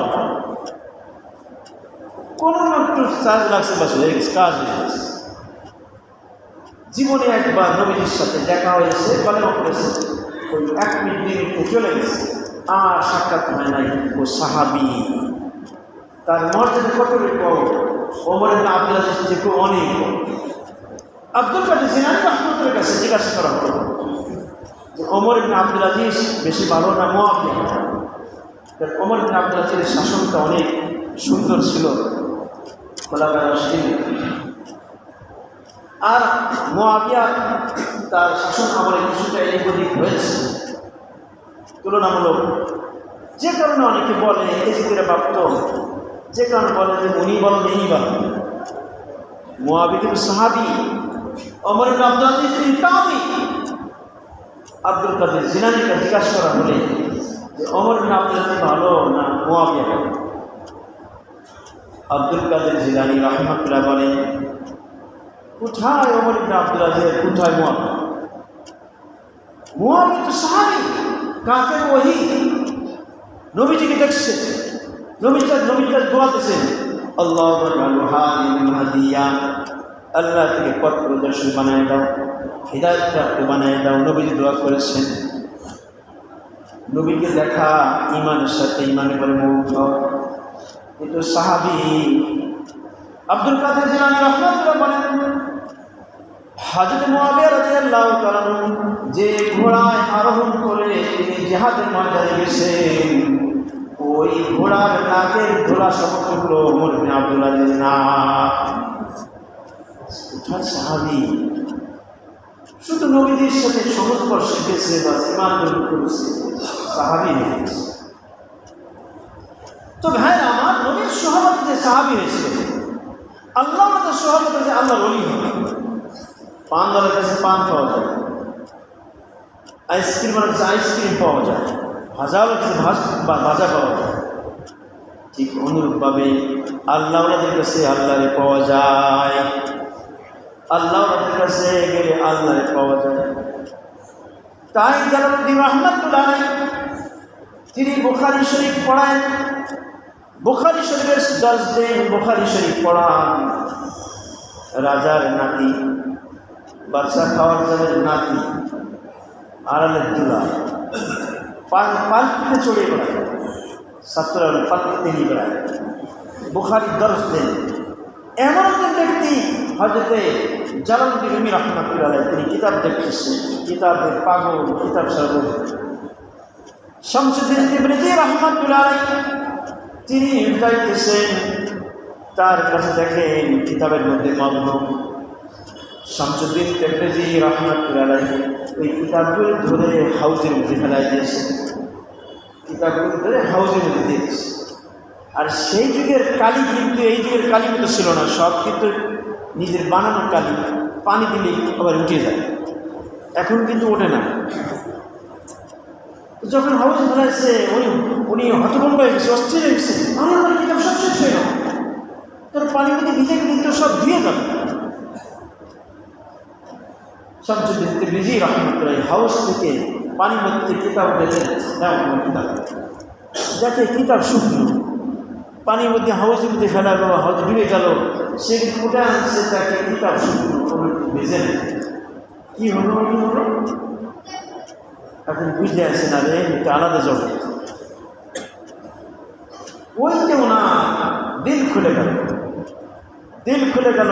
আল্লাহর বাবু কী করে বা পিছনে পিছনে এবার লাগছে, যাত্রী কুতানি দৌড়ে বেড়াচ্ছে। আর বলেন আপনি মাওলা পাকের মহাব্বতের সাগর থেকে কত পেয়ালা পান করতেছেন, আমাকে পেয়েছেন। আপনি একা পান করবেন, মহাব্বতের শরাব পান করবেন, আমাকে একটু দিবেন না, আমার মুখটা শুকনা থাকে। যারা বিরুনি রাহমাতুল্লাহ আলাইহি এভাবে যত নিজেকে গোলাম বানাইছেন, শামসুদ্দিন তিবরিজি আল্লাহ পাক তার জিন্দেগিকে অনেক অনেক বড় বানাই দিয়েছেন। এই জালালউদ্দিন রুমি রাহমাতুল্লাহ আলাইহি তার জবান যখন বেরোতেছে, তার ভিতরে ইশক মহব্বতের আগুন ধরাই দিয়েছেন শামসুদ্দিন তিবরিজি রাহমাতুল্লাহ আলাইহি। যেমন মুহাম্মদ আরবি সাল্লাল্লাহু আলাইহি ওয়াসাল্লাম আবু বকর সিনার মধ্যে আল্লাহর মহব্বত ঢুকাই দিয়েছিলেন। এখন আবু বকর মাওলার আশিক হয়ে গেছে। যখন নামাজে কোরআন তেলাওয়াত করে আবু বকর এত কাঁদেন, তার দুই চোখ দিয়ে মনের পানি ঝরে। আশেপাশের মহল্লার ছেলেরা মেয়েরা দায় দায় থাকে। এমন অবস্থা আবুবকর সিদ্দিক রাদিয়াল্লাহু তাআলা হয়ে গেছিল, নামাজে কোরআন তেলাওয়াত করলে আবু বকর নিজেকে সামলাইতে পারতেন না। আল্লাহর মহব্বতে তার চক্ষু দ্বারা অনবরত পানি ঝরত। শামসুদ্দিন তিবরিজি রাহমাতুল্লাহ আলাইহি সমবয়সে জালালউদ্দিন রুমি রাহমাতুল্লাহ আলাইহি যখন তার পিছনে পিছনে তার সামনে গোলাম হয়েছেন, তার গোলামি করেছেন, আল্লাহ পাক তাকে ওই গোলামি করার কারণে তাকে সমস্ত সুফিদের সম্রাট বানিয়ে দিয়েছে। যেমন আবু বকর সিদ্দিক রাদিয়াল্লাহু আনহু রাসূল পাক সাল্লাল্লাহু আলাইহি ওয়াসাল্লামের গোলামি করার কারণে নবীর অবর্তমানে নবীর ইন্তেকালের পরে আবু বকর সিদ্দিক রাদিয়াল্লাহু তাআলা সমস্ত মুসলমানের সবচেয়ে বড় রাহবার বানিয়েছিলেন। কারণ সবই তো আবু বকরের দিলের মধ্যে নবীজি দিয়ে গেছে, আসল দে আল্লাহ, কিন্তু তার সাহায্যের মাধ্যমে। তো ভাই আমার শিক্ষার দীক্ষা, শিক্ষা এক জায়গায় আর দীক্ষার জায়গায়, শিক্ষার জায়গায়, তালিম এক জায়গায়, তরবিয়ত আর এক জায়গায়।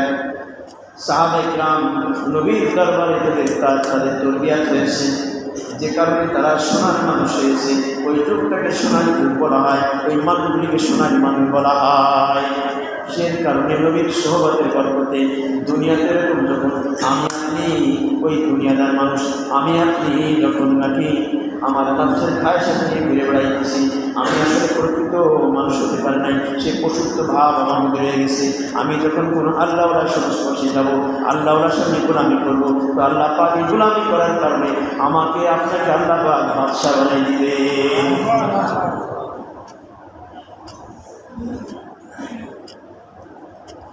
এখন যারা নবী রাহমাতুল্লাহ আলাইহি পুরার জগতের মধ্যে যখন মাওলানাকে জিকির করে, আর আসমা হামদাম নাবুদ রাজে রাগে খোদা মাহরাম নাবুদ, আমি এই কোনি আরেকজন বলে আমি আরো সোনা মাওলাকে ডাকতেছি, মহব্বতের সাথে জিকির করতেছি, লা ইলাহা ইল্লাল্লাহ, লা ইলাহা ইল্লাল্লাহ, লা ইলাহা ইল্লাল্লাহ, লা ইলাহা ইল্লাল্লাহ, এমনভাবে জিকির করতেছেন। তিনি বলেন যে আমার এই জিকিরের আওয়াজ, আমার এই জিকিরের সঙ্গে আসমান ছাড়া আমি ছাড়া কেউ নাই, আসমান আর আল্লাহ ছাড়া আমার এই জিকির কোনো সঙ্গে। জালালউদ্দিন রুমি রাহমাতুল্লাহ এক পর্যায়ে তাদের মধ্যে অবস্থার সৃষ্টি হয়ে গেছিল, জবান দিয়ে বের হয়ে গেছে, हर तमन्ना दिल से रुखसत हो गई, अब तो आजा अब तो खलवत हो गई। खाजा अब्दुल हसन रहमतुल्लाह अलैह আর হযরত জালালউদ্দিন রুমি রাহমাতুল্লাহ বলেন, আল্লাহ আল্লাহ সে শিরিন আস্ত নাম, শিরে শক্কর মিশাওয়াদ জানাম তামাম, নামে উসু পর জামানাম মিরাওয়াদ, আর গুনে মুআজা সাজু এ শাওয়াদ। মালিকের সামনে পেশ করতেছেন যে আল্লাহ পাকের নাম এত মজা, এত মধুর, এত স্বাদের।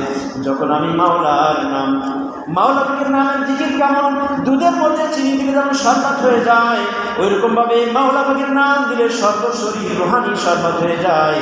যখন মাওলার নাম নিই, নামে উসুবার জামানাম মিরাওয়াদ, আর গুনে মুআজা সাজু এ শাওয়াদ। যখন আমি আরশোলা মাওলার নাম নিই, মহব্বতের সাথে মাওলার নাম নিই, তখন এখন এমন অবস্থা হয়ে যায় আমার শরীর প্রত্যেকটি পশমের গোড়াতে মধু বেরোতে থাকে, সর্বশরীর তর মিষ্টি হয়ে যায় আল্লাহ নামে করে। যে আল্লাহ পাক মধুর মধ্যে মিষ্টতা দিতে পারেন, চমচমের মধ্যে স্বাদ দিতে পারেন, রোস্টের মধ্যে মজা দিতে পারেন, সেই আল্লাহর নামের মধ্যে কত মজা, কত স্বাদ। এই জন্য জালালউদ্দিন রুমি রাহমাতুল্লাহ আল্লাহর নাম নিতে বলতেছেন, নামে উসুবার জামানাম মিরাওয়াদ, আর গুনে মুআজা সাজু এ শাওয়াদ। তো ভাইয়ের আমার ঠিক অনুরূপভাবে আশরাফ আলী থানভীর দরবারে যখন ওই ডিসি সাহেব খাজা আজিজুল হাসান ডিসি, ইংরেজ আমলের ডিসি, যখন হাকিমুল উম্মাহ থানভীর দরবারে গেছেন, যে বলেন মিটা দিজে मैं मिट नहीं को आया हूँ, হে থানভী আপনার দরবারে আসছি নিজের আমিত্বকে বিলীন করার জন্য, নিজের সম্পূর্ণ বিলীন করার জন্য আসছি। যেমন আবু বকর সিদ্দিক রাদিয়াল্লাহু তাআলা রাসূল পাক সাল্লাল্লাহু আলাইহি ওয়াসাল্লামের সামনে নিজেকে বিলীন করে দিয়েছিলেন, ঠিক অনুরূপভাবে আমি আল্লাহকে আরো সোনা মাওলাকে পাওয়ার জন্য হে থানভী আপনার কাছে আমি আসছি আল্লাহকে পাওয়ার জন্যে, আমাকে বিলীন করে দেন, আমার নাফসের খতম করে দেন, আমার খায়সের নাফসের শেষ করে দেন, আমার পশুদের খতম করে দেন, আমাকে আল্লাহর আশিক বানায় দেন, আল্লাহর পাগল বানায় দেন, আল্লাহর আশিক বানায় দেন আমাকে। এইভাবে মুজাহাদা করতে করতে করতে করতে মুজাহাদার কারে বলে। এই ইসলাম অনেক সময় প্রশ্ন করতেন হাকিম মোহাম্মদ থানভীর কাছে। কোনো একদিন এক পর্যায়ে থানভী রাগ হয়ে গেছেন, নিকাল যাও ওখানে কাছে বের করে দিচ্ছেন, ডিসিকে বের করে দিচ্ছেন। উনি বেড়ে গেছেন, বেড়ে খানকার বাইরে সরকারি জায়গায় রাস্তার ফুটপাতে ওখানে ব্যক্তিগত নির্ভর অনেক লোক বলে, আরে আপনি কত জায়গায় আসছেন, চলে যায়, এখানে মান সম্মান থাকে না, আপনি বের করে দিল, আপনি এখানে চলে যান, আর কত জায়গা আছে সেখান থেকে আল্লাহর পাওয়া যায়, কত আল্লাহ রলি আছে বুজুর্গ সেখানে যান। তিনি বলেন না, আমি যাব না, নামায় দাল সোরঙ্গা ও নামায় করেঙ্গে, হুকুমাত হয় আপনি আপনি পাশ। তিনি দরজা খুলবেন না আর আমি দরবার ছেড়ে যাব না, তিনি দরবার খুলবেন না, তার দরজা খুলবেন না, আর আমি খাজা আব্দুল হাসান এই দরবার ছেড়ে যাব না। তার হুকুমত তার কাছে, তার রাজত্ব তার কাছে, আর আমার রাজত্ব আমার কাছে, আমার ক্ষমতা আছে, আমি সরকারি জায়গায় বসে আছি, এখানে তাড়াবে না, কারণ অধিকার নাই, আমি এখানে নিয়ে যাব না।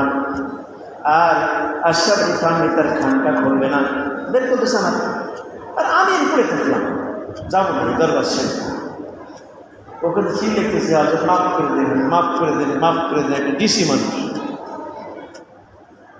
হাকিমুল থানভী রহমতুল্লাহ কি করলেন, প্রায় বোলাও কথা সাথে বোলাও এর কথা সে ডেকে এইরকমভাবে নিজের নফসকে খতম করে রাখছে, খতম করে নফসকে নফসের শেষ করে দেওয়া রাখছে। তারপরে বড় হয়েছে এমনি এক পর্যায়ে আল্লাহর এক মহাব্বতরা দিল ভরে গেছে, কানায় কানায় ভরে গেছে দিল আল্লাহর মহাব্বত, এই জবান দিয়ে বের হয়ে গেছে।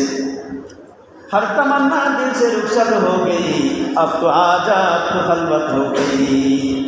আমার দিল সব আশা আকাঙ্ক্ষাতে দিল খালি হয়ে গেছে, আমার দিলের মধ্যে দুনিয়ার যত আশা আকাঙ্ক্ষা ছিল সব বের হয়ে গেছে, দিলটা আরো সোনা মাওলা থেকে খালি হয়ে গেছে। আল্লাহ তুমি আমার দিলে চলে আসো, এই দিলে আর কেউ নাই, এখন তো শুধু তোমার মহব্বতের দ্বারা দিলটা অস্থির মাওলা রে, এখন আমার দিলে তুমি এসে যাও, আমার দিলে তুমি এসে যাও। মাওলাকে বলতেছে হর তামান্না দিল সে রুখসাত হো গই, আব তো আজা আব তো খলবত হো গই। মালিক রে ও আর সোনা মাওলা, আমার দিলটা তোমার মহব্বতের জন্য খালি হয়ে গেছে, এই দিলের মধ্যে আর কিছু নাই, কোনো নারী মহব্বত নাই, কোনো গাড়ির মহব্বত নাই, কোনো গাড়ির মহব্বত নাই, মালিকরা শুধু আছে তোমার আরো সোনা মাওলার দিলের মধ্যে মাওলার মহব্বত। শুধু আর সোনা মাওলার কেমন করে পাইব সেই মাওলার তৃষ্ণা আমার দিলের মধ্যে, পিপাসার কাতর। মাওলা এখন এসে যাও, মাওলা এখন এসে যাও, মাওলা ডাকতেছে। হাকিমুল থানভী রহমাতুল্লাহ বলেন, এই শব্দ শুনে এত খুশি হয়েছিলেন, ও খাজা সাহেব, আজ যদি আমি আশরাফ আলীর কাছে 1 লক্ষ টাকা থাকতো আমি তোমাকে পুরস্কার দিতাম। ভাইরা নিজের আমিত্ব খতম না করে করেছে বড় হয় না। দুনিয়াতে যে যত বড় হয়েছে আগে নিজে গোলামি করেছে, আগে গোলামি করেছে, তার কাছে বড় হয়েছে।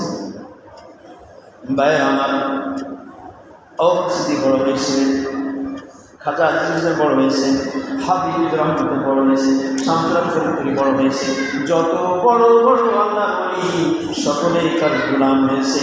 পরবর্তী আল্লাহ তাদের বাদশা বানাই দিয়েছে। হাবিবুর রহমতুল্লাহ যখন থানা ভবনের খানকায় ইমামতি করে, সারা বাংলাদেশে হাফেজ একদিন হাফেজ, তখন বাংলাদেশে হেফজখানা ছিল না, পানি পড় হেফজখানা। তো হাবিবুর রহমতুল্লাহ খানকা নামাজ একদিন হজরতে হাকিমুল থানভী রুহানি অপারেশন হচ্ছে, রুহানি অপারেশন বলে যে উনি বলতেছেন খাদেমরা বলা যে মোহাম্মদুল্লাহ তো বলতো নামাজ না পড়ায়, ওই ইমামতি না করে, মোহাম্মদের বলে দাও সেটা ইমামতি না করে। কি পরীক্ষা শুরু হবে বের করে বেড়ে গেছে, বয়ান শুনে আবার চলে গেল। ইমামদের করেন কিছুদিন পরে বলেন বলতো খানকা সে নিকাল মোহাম্মদকে বলে দাও যদি খানকা না থাকে খানকা পেয়ে যাবে। গেলেন করে যখন ডাক্তার রুগীর অপারেশন করে, রুগী দিকে পালায় যায় না আর থাকেও না, ডাক্তার অপারেশন করে পয়সাও দেয় আর বিলও দেয়, তারপর যদি সিরিয়াল না দেয় ডাক্তার সে সিরিয়ালটা আমার আজকে দেন, 1 লক্ষ টাকা দেবো সেও ভালো, আমার অপারেশনটা করে দেন, কারণ জানে অপারেশন করলে দুনিয়াতে সে সুস্থ হবে। তো হযরতে হাফিজ রহমাতুল্লাহ চিন্তা করতেছেন আমার দিলের মধ্যে যদি আল্লাহর মহব্বত ঢুকে যায়, আল্লাহর ভয় ঢুকে যায়, তাহলে আমি পরিপূর্ণ সুস্থ ইমানদার হব, ইমানের লাগে সুস্থ হব। এই জন্য মসজিদ খানকাতে বেড়ে গেছে। কিছুদিন পরে অর্ডার দিচ্ছে মাহমুদুলকে বলে দাও সে যেন শহরে যতগুলি মসজিদের প্রত্যেক মসজিদে একাকিত্ব নামাজ পড়বে, ইমাম যখন সালাম ফেরাইবে দাঁড়ায় বলবে ভাইরা আমার, আমি অহংকারী মৌলবী, আমাদের দোয়া করবেন আল্লাহ যেন আমরা অহংকার দূর করবেন। এরকম দাঁড়ায় বলা যাবে যে মুসাফির ভাইরা আমি অহংকার, আমাদের দোয়া করবেন যে তাহলে আমরা অহংকার দূর করবেন, আমি অহংকারী বলব। এইরকম প্রত্যেক মসজিদে প্রত্যেক এক মসজিদে এক মহল্লা নামাজ পড়ে আমি ঘোষণা করব। এত পরিশুদ্ধ হয়ে গেল থানা ভবন এলাকায়, যখন কোনো মহল্লায় মসজিদে নামাজ পড়তে আসতেছে এই মহল্লার বাচ্চারা বাচ্চারা দেখতে পারে अरे आप इधर देखो वो मुतकब्बिर मौलाना आ गया नमाज के बाद ईरान करे এখন বাচ্চারা বলাবলি করে আরে এদিকে আসো ওই অহংকারী মৌলানা এসে গেছে নামাজ পড়তে গিয়ে ঘোষণা করবে, দেখতে ভালো লাগে শুনতে ভালো লাগে। এরকম হয়েছে, এরকম চলতেছে। কিছুদিন পরে হাকিমুর রহমান থানবী আবার বলে দিলেন মাহমুদুল্লাহকে বলে দাও সে যেন কাগজে লিখবে আমি অহংকারী, আমাদের দোয়া করবে যে তার তোমার দীর্ঘ অহংকার বের করে দেয়, এই কাগজে লিখে দেওয়া লাগবে, পোস্টার লাগানো মাহফিলের সময় এরকম লাগছে। জানা দেওয়া হয়েছে হাফিজ রহমতুল্লাহ প্রত্যেকদিন লেখে কত পিস লাগাইতে হবে, তাও লাগাইতেছে এরকম লাগাইতে হবে 5000 যখন লাগানো হয়ে গেছে তখন হাকিমুল আমার থানে বলছে মোহাম্মদুল্লাহকে ডাকো সেজন্য আবার খানকা নামাজ পড়া। মাঝখানে অপারেশন অনেক হয়ে গেল, অপারেশনটা সুস্থ হয়ে গেছে, অর্থাৎ আমিত্র খতম হয়ে গেছে, যা বলিস তাই মেনে নিচ্ছে।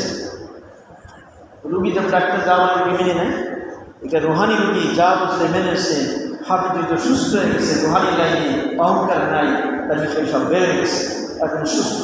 আচ্ছা সুস্থ মানুষ ইমামতি করো, ইমানের লাইনে সুস্থ মানুষ কামের ইমান নামাজ। তো আমাদের প্রজন্মের দিন এরকম কবে যে মানুষের দিনে ইসলাম এমনি হয় না। অর্থাৎ ইমামে আবু হানিফার মতো ব্যক্তি ইমামে জাফর সাদেক কাছে গেছেন, 2 বছর কাটাইছে, তারপর কি বলতেছেন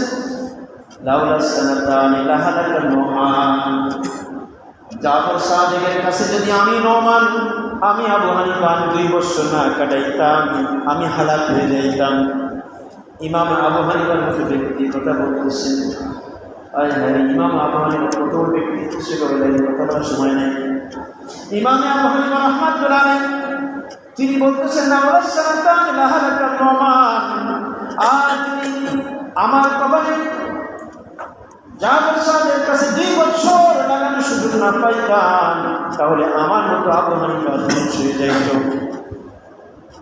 ইসলাম হযরত ইমাম মালিক রাহমাতুল্লাহ আলাইহি বলেন মহাব্বত শব্দটা আমরা আবিদারি অর্থ বলতে পারি, কিন্তু হাকিকত পাওয়া যাবে আল্লাহ আমাদের কাছে মহাব্বত কারে বলে, মহাব্বত আগুন ধরায় দেয়। যে ব্যক্তি আগে জিকির করে না, তেলাওয়াত করে না, তাহাজ্জুদ পড়ে না, এশা কাওয়াবিন চাষ পড়ে না, জিকির করতে ভালো লাগে বা ভালো লাগে, তেলাওয়াত করতে ভালো লাগে না, কিন্তু একবার মহাব্বত হয়ে গেলে যার প্রতি মহাব্বত হয় ওর সাথে মোবাইলে কথা বলতে খারাপ লাগে না ভালো লাগে? অল্প সময় না সারা যায়, ফের মহাব্বত বেশি হয়ে যায় সারা ভালো লাগে। তাও সবাইকে নিজের হয় আর শেষ হয়ে গেল। বিশ্বকাপ দেখেন, মানে বিশ্বকাপের পাগল, বিশ্বকাপের পাগল, নামাজ নাই কিছুই নাই, শুধু ওই পুড়িয়ে দিচ্ছে। হ্যাঁ, নামাজ পড়া বন্ধ নাই, তারা দেখলো, কিন্তু আমি তো সব 3টের সময় চিনলাম কেউ গোল দিচ্ছে, তাই ওই সমান্তরকার খুশিতে লাভ মারছে, ভালো লাগছে। আর সাহাবাইকেরাম রাত্রিবেলা দাঁড়ায় দাঁড়ায় মালিকের সাথে কথা বলার মধ্যে মজা পাইতেন, স্বাদ পাইতেন। মাওলার সামনে করতে তেলাওয়াত করতে যে এত মজা লাগে, আমার মা বোনরা শুনতেছে, তাদের সাথে খুশি বললাম। একটা কাহিনী শোনায়, আমার মা বোনের কিছুটা পাক খোরাক। আমাদের যশোর একটা মেয়েটা বিবাহ হয়ে গেছে, বছর খানিক হলো, বছর 2 হাফেজ কোরআন। সে রাত্রেবেলা কী করে, যারা যে সমস্ত মেয়েরা ছেলেরা প্রেম প্রীতি করে, মা বাবার চোখে ফাঁকি দেয় না, কোন সময় মা বাবা ঘুমায় যায়, ওই সময় মোবাইল নিয়ে বসে যায়, আলাপ করে। আর আগে প্রেমপত্র, এখন প্রেমপত্র নাই, এখন তো সব মোবাইল, টাচ মোবাইল সব দিতেছে জায়গায়, ওখানে এই শিখতে সব কিছু সারা দুনিয়ার কাছে টাচ মোবাইলে সব শেষ করে দিল। যুবকের ইমান হচ্ছে, যুবতীর ইমান হচ্ছে, দুনিয়া বলে আখের সব শেষ, লেখাপড়া শেষ, টাচ মোবাইল। আল্লাহ তো ভাইয়েরা আমার বলে, বুঝুন তো আপনার টাচ মোবাইল আছে, এটা বিবাদের লিখে নিয়েছে। আমাদের মাদ্রাসা পরীক্ষার সময় প্রশ্নপত্র ফাঁস হবে, এই জন্যই সিস্টেম করেছে 15 মিনিট আগে প্রশ্নপত্র পার্সেল, তখন তাড়াতাড়ি বের করে দিয়ে, যাতে প্রশ্ন ফাঁস না নাম্বার দিচ্ছে আমার, তাড়াতাড়ি করে জরুরি কিনা তারা চালাইতে পারতে না। 1-1.5টা দেশে একটা হারিয়ে তো ওই লোকটি থাকে বন্ধ করতে পারি, সিস্টেম দাঁড়িয়ে দিলাম, আসা নেই হয়। আরেকটা যে অবস্থা, আরেক হারিয়ে দেয়, সারা বাদে এইটা কি নিচ্ছে, শুধু মারছেন আর লজ্জাও লাগে টাচস্ক্রিন ব্যবহার কোনো প্রয়োজন নেই। স্কুল করে মেয়েরা কত টাচস্ক্রিন বা কী করতে টাচস্ক্রিন বাইরে সব শেষ করে। তো প্রেমপত্র পাঠ করতে আর প্রেম আলাপ সারা রাত চলে, কোনো সময় কষ্টও লাগে না, একটু কষ্ট লাগে না, চোখের ঘুমও থাকে না। আর যাদের প্রেম ভালোবাসা মালিকের সাথে হয়ে যায়, আল্লাহর সাথে প্রেম ভালোবাসা হয়ে যায়, ও যুবক ও যুবতী, তাম দুনিয়ার মানুষ ঘুমাইতেছে, ওই যুবক উঠে মাওলাকে ডাকতেছে, মাওলাকে না ডাকলে ভালো লাগে না, তাই জিকির করে লা ইলাহা ইল্লাল্লাহ, লা ইলাহা ইল্লাল্লাহ, লা ইলাহা ইল্লাল্লাহ, লা ইলাহা ইল্লাল্লাহ। এর মধ্যে এত মজা, এত স্বাদ পায়। তাম দুনিয়ার মানুষ ঘুমাইতেছে, ওই যুবক আর যুবতী উঠে মাওলার কাছে কান্নাকাটি করে। যেমন রাবেয়া বসরি রহমাতুল্লাহ আলাইহা, যুবতী ছিলেন, অল্প বয়সে স্বামী মারা যায়, আর কোনোদিন আর তৃতীয় বিবাহ করে নাই, কারণ মালিকের সাথে প্রেম ভালোবাসা, মালিকের সাথে কানেকশন। এখন অন্য কাউকে দিন দিতে চায় না, দিনের মধ্যে মাওলার মহাব্বত দিয়ে দেশে, এখন অন্য কাউকে আর দিন দিতে চান না। এই দিনের মালিক আল্লাহ, এই দিন আর কাউকে, এই ভালোবাসার মধ্যে কার শরীক দিতে বলে, এই দিনে ভাই মহাব্বত শুধু আল্লাহর মহাব্বত থাকবে, কারণ মহাব্বত রাখবে না। স্বামী আর বিবাহ করবে, স্বামীর মহাব্বতটা লাগবে, তাই আল্লাহর মহাব্বতের সাথে স্বামীর মহাব্বত হয়ে গেল, হয় শরীর করবে, এই জন্য আর বিবাহ করে। তো ওই মেয়েটি মা বাপদের কোন সময় ঘুমায় ওই মেয়েটি দাঁড়ায়, ভাবে যে কোরআন ছিল মেয়েটা, মা যখন ঘুমায় যায়, ওই মেয়েটা দাঁড়িয়ে নামাজ শুরু করে দেয়। কোনো রাত 2 রাকাত নামাজের মধ্যে সারা শেষ করে, কোনো রাত্রে 4 রাকাত নামাজের মধ্যে 1 খতম কোরআন শরীফ পড়ে। তার বাপ আমাকে বলতে, হুজুর আমার ছোট মেয়েটা, 2 মেয়ে হাফেজ কোরআন, আমার ছোট মেয়েটা রাত্রেবেলা কোনোদিন 4 রাকাত নামাজের মধ্যে 1 খতম কোরআন শরীফ পড়ে, আর কোনোদিন 2 রাকাতের মধ্যে 1 খতম কোরআন শরীফ পড়ে। আমি বললাম আমি পড়াশোনা করতেছি, এই অবস্থা পড়াশোনা যদি করে তো পড়াশোনা ক্ষতি হবে কেন? এখন নিষেধ করবে, লেখাপড়া শেষ করতে হবে, মাদ্রাসা করতেছে।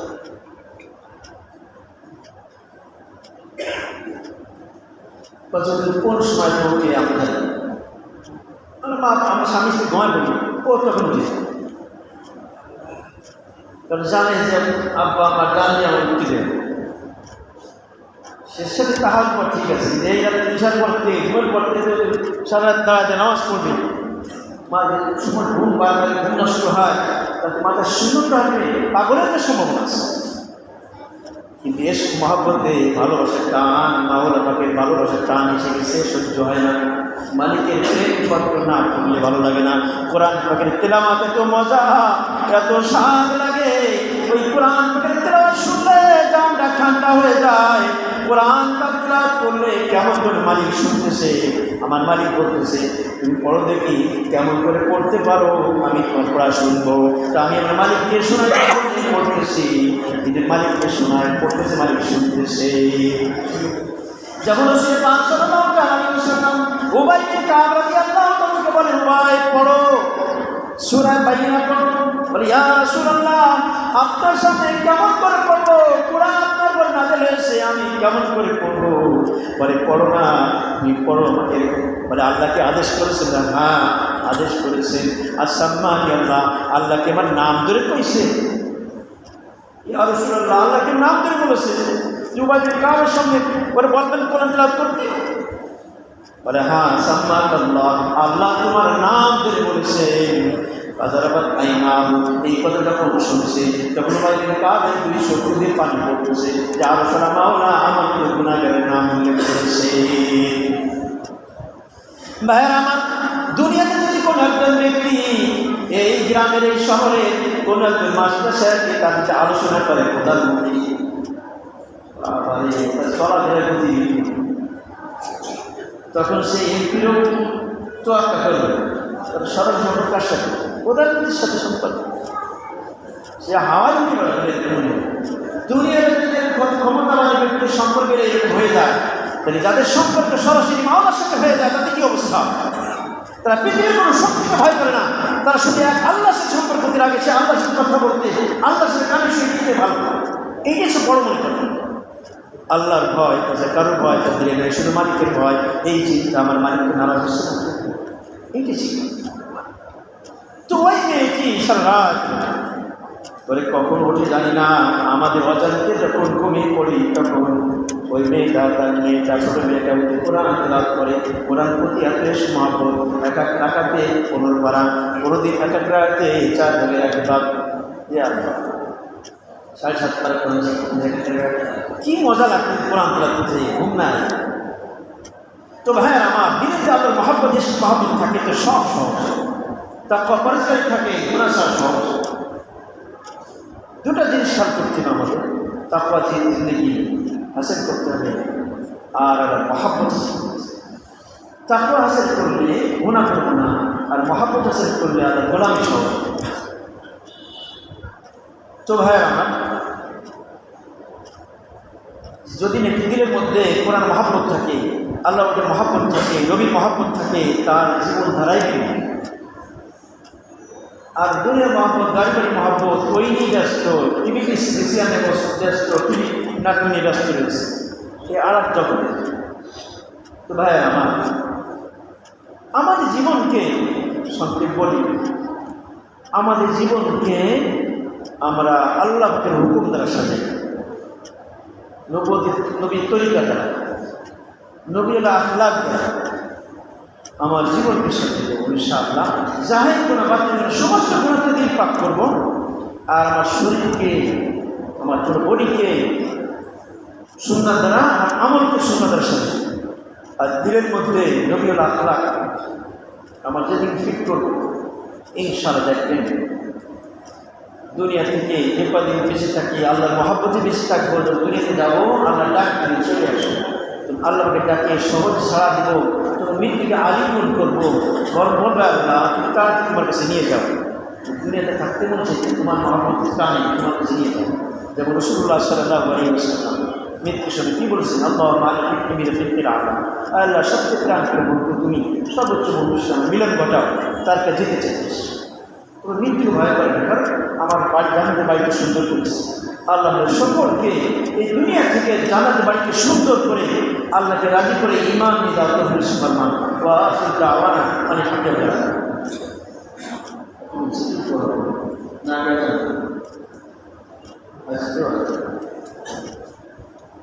আজান হয়ে যাবে, জিকির দোয়া করে এই